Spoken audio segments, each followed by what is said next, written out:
Galing ko dyan guys, sa kanto lang. Nakakabingi pala ang harurot. Kala ko ano lang, 30 lang ang takbo ng sasakyan. May nagre-racing pala. Astig. Astig daw.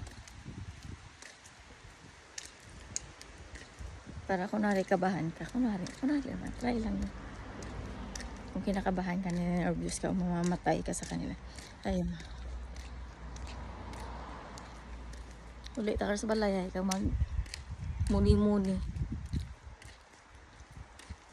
Ganyan niya kapag sala sa init.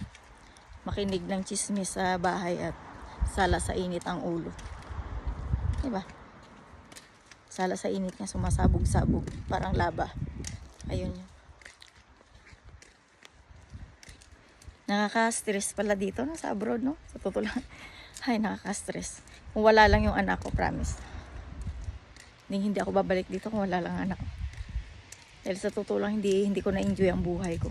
Mula 2004, hindi ko na-enjoy ang buhay ko. Tamang nag-alaga lang ako ng may sakit. Tapos hindi naman ako yumaman guys. Hindi naman ako naging milyonarya. Bakit ko pinasok ang pag-YouTube? Mas mabuti na. Para pansariling ano mo na rin. Na makwento mo ang katotohanan.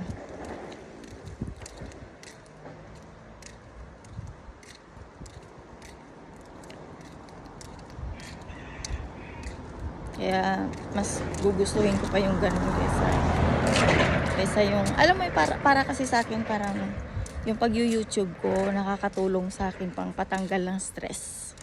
Yung alam mo yung sinasabi mo kung ano yung hinanakit mo sa buhay, yung problema mo, parang ganun.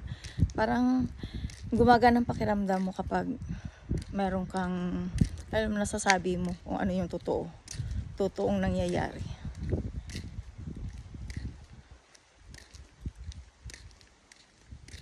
Alam mo nung last year nung naging baliw ako dahil sa mga gamot na binigay sa akin. I promise. Naglalakad ako ng gabi. Iwanan mo yung susi, huwag ka na bumalik. Huwag ka na rin magdala ng kahit na anong pagkain. Huwag ka na rin magdala ng ganito, ganyan. Kasi bawat dadaanan mo, gaganituhin ka lang ng taong dadaanan mo. Alam mo yung dyan sa station. Ano yan dyan?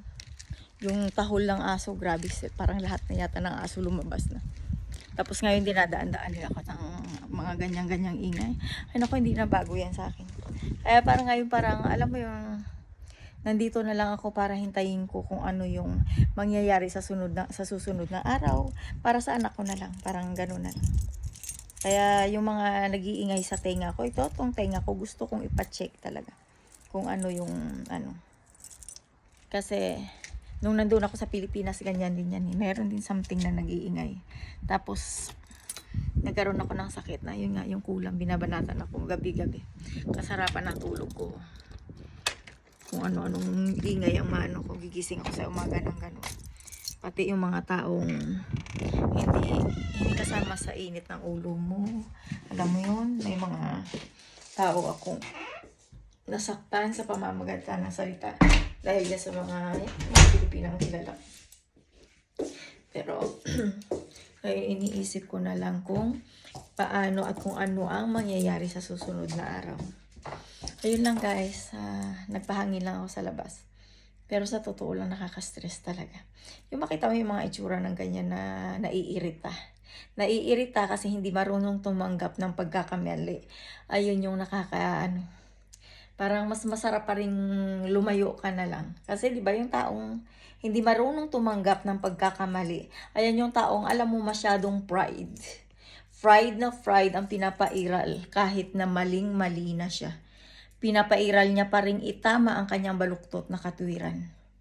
Ayun guys. Sorry siya. I'm Filipina. I'm not troublemaker. But don't ever touch me or hurt me. Ayun lang guys. Bye. Have a nice day.